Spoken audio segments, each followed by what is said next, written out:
Ilmu Radiologi untuk semester 6 Fakultas Kedokteran. Ilmu Radiologi pada semester 6 akan membahas berbagai konsep terkait dengan teknologi pencitraan medis yang digunakan untuk diagnosis dan penanganan penyakit. Berikut adalah penjelasan yang lebih rinci dan terstruktur mengenai materi radiologi yang akan dipelajari. 1. Pengenalan radiologi. Definisi radiologi.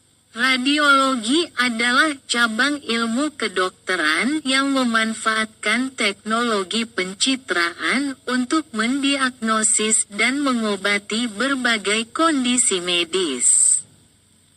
Tujuan radiologi: membantu dalam diagnosis penyakit melalui gambaran visual struktur tubuh dengan menggunakan sinar X, CT scan, MRI, ultrasound, dan teknik pencitraan lainnya. Pencitraan non-invasif. Radiologi memungkinkan untuk melakukan diagnosis tanpa harus melakukan prosedur bedah yang invasif. 2. Jenis-jenis pencitraan radiologi. Sinar X, X-ray. Prinsip kerja: menggunakan radiasi sinar X yang dipancarkan melalui tubuh dan diterima oleh detektor untuk menghasilkan gambar.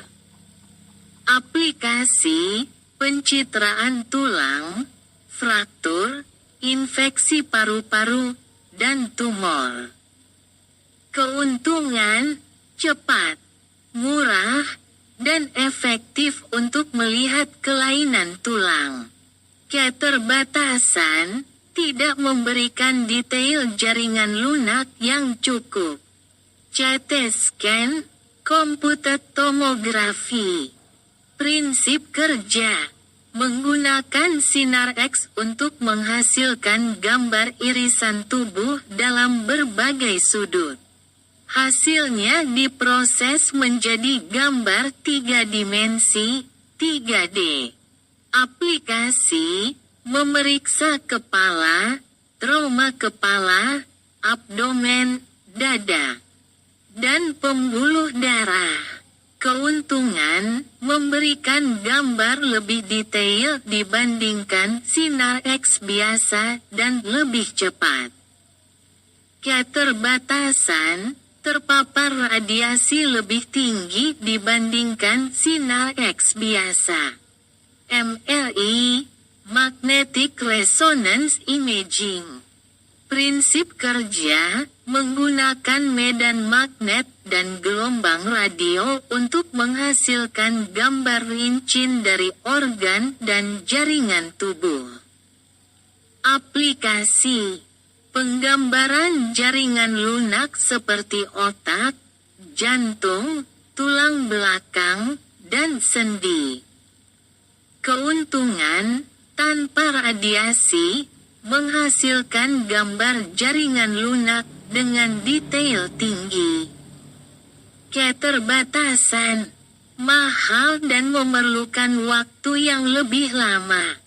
Ultrasonografi, USG. Prinsip kerja: menggunakan gelombang suara frekuensi tinggi untuk membuat gambar organ dalam tubuh. Aplikasi: pemeriksaan jantung, perut, ginjal, hati, dan kehamilan.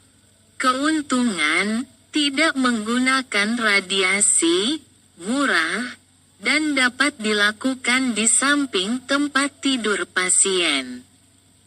Keterbatasan: gambar kurang jelas pada pasien dengan kelebihan berat badan atau gas dalam tubuh.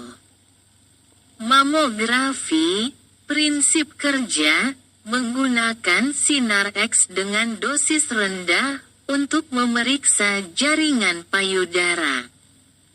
Aplikasi: Deteksi dini kanker payudara. Keuntungan, sensitif untuk mendeteksi kanker payudara pada wanita yang tidak menunjukkan gejala. Keterbatasan, tidak dapat mendeteksi semua jenis kanker payudara dan dapat memberikan hasil positif palsu.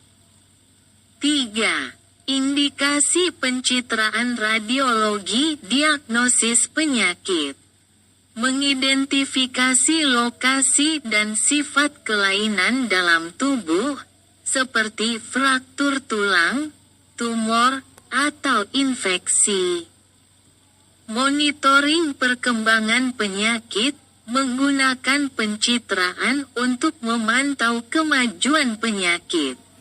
Seperti kanker atau penyakit jantung. Perencanaan dan pemantauan terapi, menggunakan pencitraan untuk merencanakan prosedur medis, dan memantau respons terhadap terapi. Pencitraan keadaan darurat. Dalam keadaan darurat, seperti trauma atau perdarahan internal, pencitraan dapat membantu diagnosis cepat. 4. Prinsip keamanan dalam radiologi radiasi dan keamanan. Penggunaan radiasi harus dijaga dengan cermat untuk meminimalkan paparan berlebih.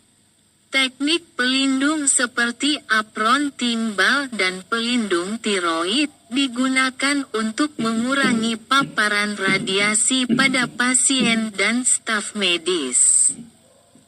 Pengaturan dosis. Dosis radiasi dihitung dan dikendalikan berdasarkan jenis pencitraan yang dilakukan. Risiko jangka panjang. Paparan radiasi jangka panjang dapat meningkatkan risiko kanker dan mutasi genetik. Kontraindikasi dan pertimbangan, kehamilan, menghindari penggunaan sinar X dan CT scan pada ibu hamil karena dapat berisiko bagi janin. Pasien dengan implan logam atau alat pacu jantung. MRI dapat terpengaruh oleh benda logam.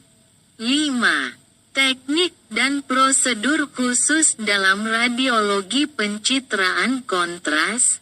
Kontras digunakan untuk meningkatkan visibilitas struktur tubuh tertentu. Seperti pembuluh darah atau saluran pencernaan. Contohnya adalah penggunaan kontras untuk CT scan atau MRI. Jenis kontras, kontras berbasis iodin, untuk CT scan dan angiografi. Kontras berbasis gadolinum, untuk MRI. Prosedur kontras dapat diberikan melalui injeksi intravena, oral, atau enema tergantung pada jenis pemeriksaan. Angiografi, prosedur radiologi yang digunakan untuk memvisualisasikan pembuluh darah dengan menggunakan sinar X dan kontras. Aplikasi, menilai kondisi pembuluh darah seperti aneurisma, sumbatan, atau malformasi vaskular. Fluoroskopi, pencitraan sinar X yang memungkinkan visualisasi langsung dan bergerak dari struktur tubuh. Sering digunakan untuk prosedur medis seperti pemasangan kateter atau pemantauan saluran pencernaan. Aplikasi, pemeriksaan saluran pencernaan, barium swallow, barium enema, dan prosedur intervensi. 6.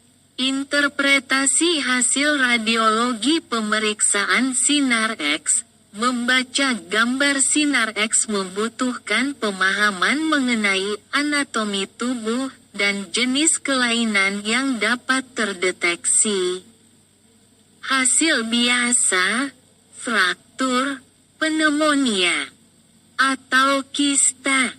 Pemeriksaan CT scan dan MRI memerlukan pengetahuan mendalam mengenai struktur tubuh dan cara pemrosesan gambar 3 dimensi.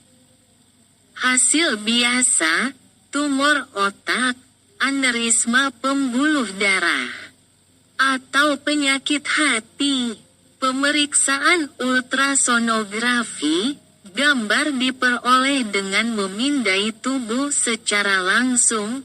Hasil dapat dilihat secara real time.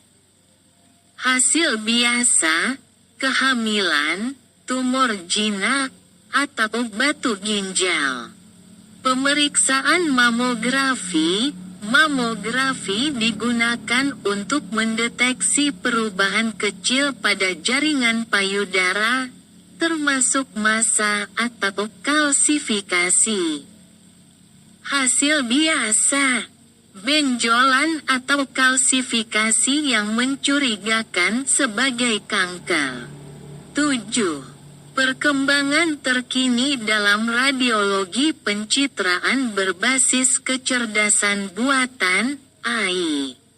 Teknologi AI mulai diterapkan dalam radiologi untuk membantu dalam analisis gambar, seperti mendeteksi tumor atau kelainan organ lebih cepat dan akurat. Pencitraan molekular. Pencitraan yang melibatkan penggunaan bahan kontras yang dapat menargetkan sel-sel tertentu untuk mendeteksi kanker atau infeksi. Pencitraan 3D dan 4D. Teknologi terbaru dalam pencitraan untuk memberikan gambaran yang lebih mendalam dan 3 dimensi dalam pemantauan struktur tubuh. 8. Studi kasus dalam radiologi kasus 1. Pasien dengan trauma kepala, pemeriksaan, CT scan untuk menilai cedera otak atau perdarahan intrakranial. Kasus 2. Pasien dengan keluhan nyeri perut, pemeriksaan. USG untuk menilai kemungkinan batu empedu atau radang usus buntu. Kasus 3. Pasien dengan keluhan dada, pemeriksaan. Sinar X dada untuk menilai adanya pneumonia, fraktur tulang rusuk, atau pneumotoraks. Kesimpulan radiologi di semester 6 berfokus pada pemahaman teknologi pencitraan yang digunakan untuk mendiagnosis dan memantau berbagai kondisi medis. Pengetahuan mendalam tentang prosedur pencitraan, interpretasi gambar, serta prinsip-prinsip keselamatan pasien sangat penting untuk praktik di bidang ini.